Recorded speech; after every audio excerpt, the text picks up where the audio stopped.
Hey loves, so today's video is a consideration of self-sabotage, and this is coming from the lens of Alchemista, the 6 month in her mystery school, where we are.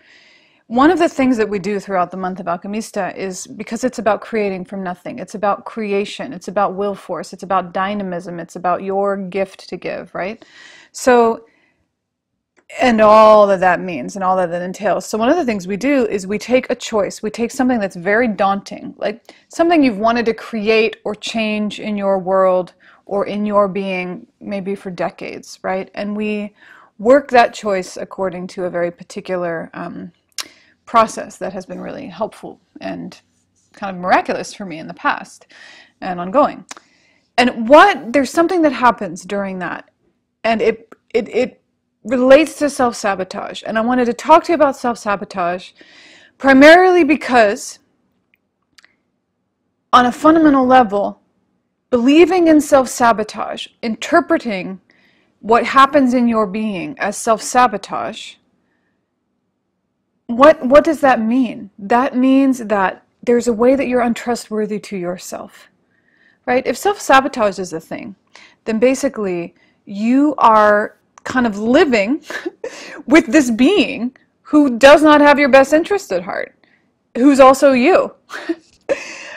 I know it's more complicated than that, but because the movement in her mystery school is towards intact potency, it's towards congruency, it's towards deep peace and presence and wholeness, we challenge that whole thing around self-sabotage. And I want to share that with you to see what you think, and also just to offer it, offer it as a way in which you could consider approaching what you have maybe often interpreted as self-doubt, self-sabotage, resistance, flaws in your being, that there's another way to approach that can actually bring you into greater wholeness. And that's ultimately where we want to be, right? That's where true nature exists. So, self-sabotage. In Alchemista, what we're doing is we're bringing forward these really intimidating choices. And what often comes up, the more that we, the women, activate and lean in and get lined up behind this choice, it starts to dredge up other things, right? It dredges up emotions, it dredges up fears, it dredges up all these things that are natural, because if you're choosing something for yourself, if you're choosing to stop drinking for the first time in 12 years, if you are choosing to buy a house, if you're choosing to leave your marriage, if you're choosing to launch your career, whatever it is, you are now aiming your arrow into unfamiliar terrain. And every time you do that, it should happen that all sorts of things come up, because this is the process. This is the process of you coming into wholeness behind your choice. So when you make choices in your life and you say, this is what I want, usually this is what I know is best for me, or this is my true heart's desire, this is, you get clear about something. When you line up with that, or you accept, you acknowledge that, and then you notice in your life that even though you know you want that, and you even know you have a sense of the actions to take to get there, you're not taking them. Maybe you're doing the opposite, and you can see that as self-sabotage, right? But I would like to offer you another way to be with that, which is that when you notice resistance, or what you would call self-sabotage, just consider that there's wisdom in there.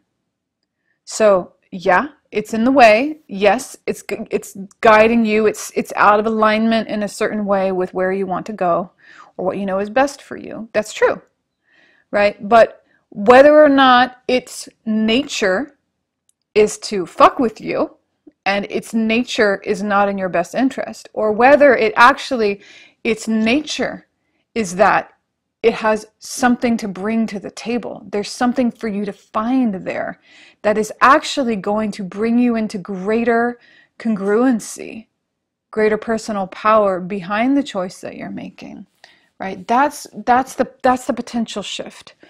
And I've found it to be true, you know, so I'm offering it to you.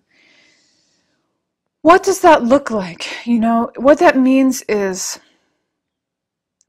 we have a very specific process we work with in Alchemista, but say it's, I don't know, what could be a choice you want to make?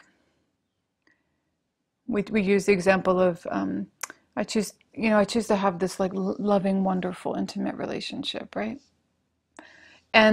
But you notice that every time you meet somebody and there starts to be connection, you start drinking really heavily and you start numbing out without cause in a way, you know, and maybe you notice that you do something like you'll do something to disrupt the intimacy, like cheat, lie, hurt, whatever it is.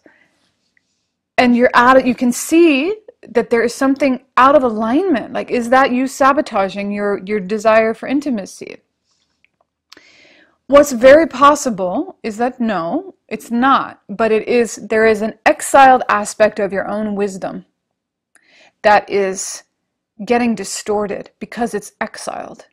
And until you go and you listen to that wisdom, this pattern is going to continue, right? And now to break that down, what that means is if you stopped and instead of just kind of hating yourself or distrusting yourself or getting frustrated or all the things that might happen when you just, God, I just sabotage myself every time and that whole thing, you know, if you stopped for a minute and said, okay, wait, you don't even have to believe me, just consider it. What if there's something here what if there is an exiled wisdom in me that I have been so unwilling to listen to for whatever reason, that this is how it's coming out and it's distorted by necessity because it's exiled, right? And if you listen and you start to turn toward it in that way, so instead of turning toward it as self-sabotage and trying to find the part of you that's broken and trying to find, you know, the way in, you know, whatever it is in you that's bad or that, you know, if you instead turn toward it asking a question of what are you trying to tell me? What wisdom is here? It's really kind of amazing what you may be able to find. You know, you may need guidance. I don't know. We work with it in the school, but that's why I do these videos, is I actually have a sense that just by sprinkling some of this, if it's resonant for you, what's going to do is it's going to actually light things up in you and things are going to start to move on their own. You might find, for instance, that if you really listened, what's actually happening, for instance, is that you're rushing into intimacies before you're really ready. And what happens then is you get overwhelmed and you close down the intimacy in whatever way you can because you're overwhelmed, right? That there is a wisdom in you that's saying, hey, sustainable intimacy for you needs to roll slow. And it needs to, you know, I need to be included here. Me, this wisdom piece needs to be included. And that if you would include that in the creation of your intimacy, you wouldn't have a need to cut it off, right? That there's a way, this is why we call it alchemy, is because we're going under the story. I mean, obviously on a certain level, there's sabotage going on. You want something, you are choosing things that make it not happen in whatever way. But where alchemy and transformation really happens, if you really want to change it, if you really want to harness your will force fully and have life keep making you more whole rather than more fractured, then you want to go under the story and listen more deeply, you know, and I don't know what ways you have of doing that. I've got a whole school full of them. I can't really spell them out for you right now, but if you settle down and you do cultivate a level of deep listening, a capacity to receive your being and receive exiled aspects of your being, then what's going to happen is you're going to be able to bring that to the table. And what you're going to realize is that self-sabotage is actually, there's an alliance there. You can be grateful in a certain way.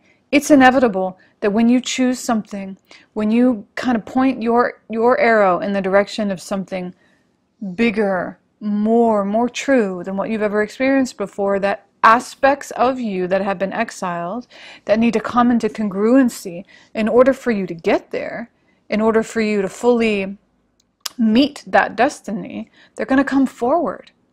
And they're going to look like resistance, and they're going to look like confusion, and they're going to look like doubt, and it's going to look like self-sabotage, it's going to look like all these things.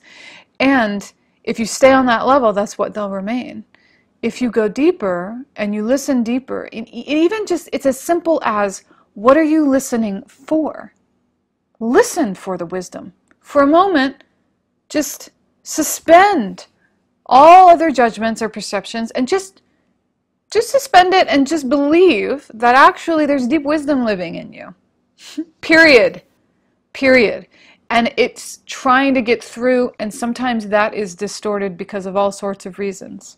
So if you can listen to that and bring it to the table, what's going to happen is, not only are you going to reach this destiny that's for you, but you're going to reach it in a way that brings you into greater wholeness, right?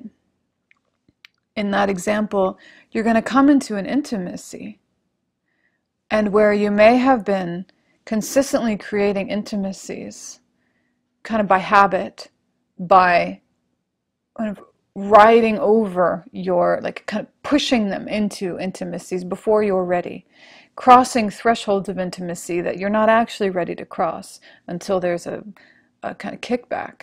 If you bring that part in this example, if you bring that part of yourself to the table and you say, okay, well, listen, I hear that. I do choose an intimacy, but I choose an intimacy that is gentle for me, an intimacy that slowly opens so that I can fully open. I choose an intimacy that earns my trust moment by moment. I choose to not go a step further than what 100% of me feels like I can or I want to. You know, I choose to create an intimacy from a deep yes in me. I choose to create an intimacy that doesn't cross any of my boundaries. And not that they're crossing your boundaries. A lot of the time we're crossing our own boundaries. We override our timing. We override different needs. We override different aspects of ourselves because we don't trust them yet, and we've exiled them for other reasons. So the point is, I'm just inviting you to consider this reframe. And it's not just a mental reframe of self-sabotage. It is a real, in your being, kind of reconsideration of self-sabotage and self-doubt and resistance, like resistance to the good. To understand that it should be coming up, you know? Whenever you grow, whenever you create, things will come up for healing. And that works together, healing and creating, right? And so it's not a bad thing. It doesn't mean anything's wrong with you. It doesn't mean you're a self-saboteur. It doesn't mean anything. It means that it's working, right? It's working. You're making choices. You're making movements. You're making shifts toward. You're focusing your will force toward what's true for you. And what you need in order to get there is more of yourself than you've ever had before. You know, this is the whole point. As we create, as we move into more and more of our own true nature, what we need in order to create from that place is the fullness of who we are. And so exiled aspects of ourselves, you know, fractured places, hurt parts, hurt moments in time that didn't get resolved, these are going to come up because they're not coming up to get in the way. That's what's really important to understand. They're coming up so that you can rejoin that aspect of you with your core, with your truth, and become more powerful, become more potent, and get yourself there. This is what it's going to take, particularly if you're making big choices that require shifting in you, which this is what we do. You know, we start to see the patterns in our lives. We start to see, you know, what we reenact, and we start to see what false limitations we've put on ourselves, maybe for decades, right? Things that we've grown up with, just assuming limitations, whatever they are, and we wake up to those. And at that point now, where we are really about to create in a completely unfamiliar terrain. That's exciting and it's beautiful, but it is also unfamiliar terrain, and we're going to need to rally ourselves and have a way to do that. So I just, you know, it's something we work with deeply in her mystery school, and it's only on one level, it is about being able to actually create the thing, you know, to make the shift, to get the stable home, to find the right livelihood, to have the beautiful relationship, whatever, to heal the body, whatever is really wanted. I mean, yes, that is part of it, but underneath of that, and almost more importantly, is that we are approaching creation. We're approaching our own abilities to generate and to create from a volition towards wholeness and integration, so that you can choose the thing, but you don't get there the same way that you always get everywhere, which is maybe by overriding your actual needs and overdoing it and overgiving and exhausting yourself, or, you know, letting other people inform it for you, whatever it is. You know, these parts of yourself that come up in resistance, they have a lot to give you. And what's more important is you don't want to go anywhere without them. You want all of you, which isn't always easy, but this is, oh, come to me, all of me, come to me. We're all going together, all of me, all of Jumana. I know all the things that you are, Jumana. I know all that's held in this being, and all of the memories and all the everything, all the fears. I know it all, and I want it all. You want to find that in yourself, in your core. That is the deep magnetism that's going to be the ultimate soul retrieval for you. Come, everyone, all of me from everywhere, come here. We're going to sit around this fire here together, and we're going to come together, and we are going to be powerful, and then we're going to move, and we are going to give the gift that we are here to give, right? So this is what I'm inviting. In it, I'm inviting a repair of your relationship to your own knowing, that it's not helpful to approach incongruency in your being in a way that creates further distrust in you. You are the only one who will accompany you steadfast, life to death, right? And you can trust yourself. What's probably going to be necessary is that you find ways to touch into the wisdom that's underneath of the distortions and the habituations and the confusions that are a natural part of living in this world, right? That's not you. That's not reason to distrust yourself. You know, this is why we do this work together. This is why we hold each other. This is why, you know, this is why all of this is, because this is the repair that is going to help you remember who you really are, and help you remember that you are a trustworthy steward of your own life, and you have a trustworthy and direct connection to knowing, to God, to love, to wisdom that is unbroken, even if you've maybe gotten far from it, right? And we can find our way back to it through all sorts of things, including things that appear like self-sabotage. So that's my offering for today. I would just invite you to consider that. If you look at your life right now and in whatever way you think you're kind of not really rising to the occasion, or you're not really doing what you said you would do for yourself, or you're somehow not really, you're not really being all that you feel like you are, whatever, just consider and ask. And don't expect an answer right away. Just hold the question. That's a little bit I can give you other than the practices and stuff that we do in the school, but hold the question.